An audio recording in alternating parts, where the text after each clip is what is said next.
Preserving the history of video games presents unique challenges not necessarily found in other forms of media.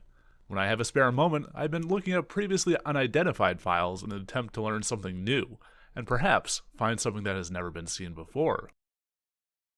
While analyzing our Atari digital files, I noticed a recurring file extension in our Tengen-related collection, which, when coupled with their file size, indicated that there might just be something significant.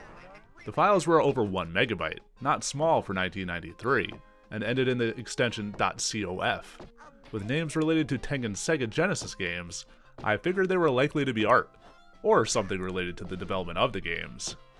Opening one such file for Awesome Possum in a hex editor showed telltale signs that it might just be something playable though. I searched for all .cof files, finding just a handful, including Awesome Possum, RBI Baseball 94, and something titled B-Bots, which wasn't one that I immediately recognized. Unfortunately, all attempts to make the files boot manually failed, likely my fault, so I was clearly missing some part of the puzzle. A post online indicated that it may be a proprietary SEGA format. I looked deeper in the files and found one executable, SEGALoad.exe, that was promising.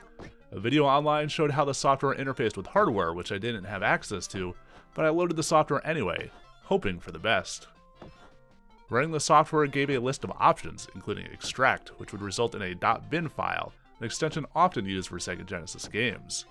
I ran the command, targeting a .cof file and telling it not to load on any hardware.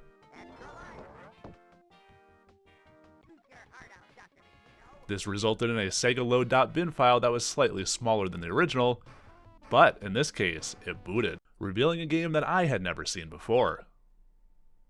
So that left the question, what was B-Bots?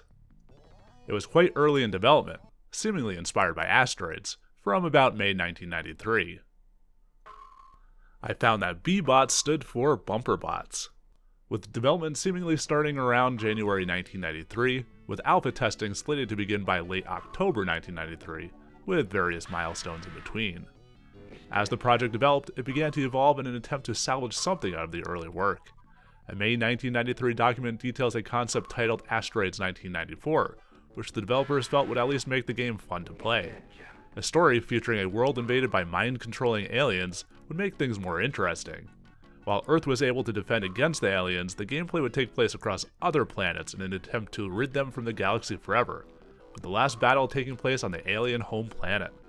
This document also points out one of Tengen's failures thus far in the console space, that of lackluster audio. So this project considered looking outside of games for music from published musicians. June 1993 brought a new title, Rocket Man, evolving the previous Asteroids pitch.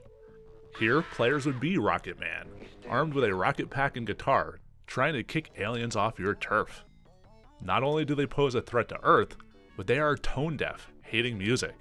Traveling to new planets, your guitar would be used to free the various worlds while you fly around. For space battles, players would have a red space sports car, complete with heavy-duty amplified speakers to blast rocks. If you haven't picked up on it by now, the idea would have been to fill the game with musical puns, making the game a bit corny, but at least it would be fun. Players could be attacked by beetles, or U-2 spy planes, or even pink elephants named Floyd. The document says, and I quote, "If people look at our game and want to puke because of all the horrible puns, I would say we have succeeded." This early build even includes voice clips from popular movies and TV shows from the time, some of which I think you'll recognize. Oh, yes. He's dead, Jim. Human error. Not. No way. Oh, dear. Uh-oh. Yes. Excellent. Yeah. Oh, no. Very, very good. Woo-hoo! Beyond June 10th, 1993, there was seemingly no progress made beyond backing up the work in July, so it is likely that the game was shelved around that time. But that source code is still nearly a month later than the last pre-built version of the game. But building that is a story for another blog. If you like this video, do check out our Museum of Play blog site and our YouTube channel. And until next time, thanks for watching.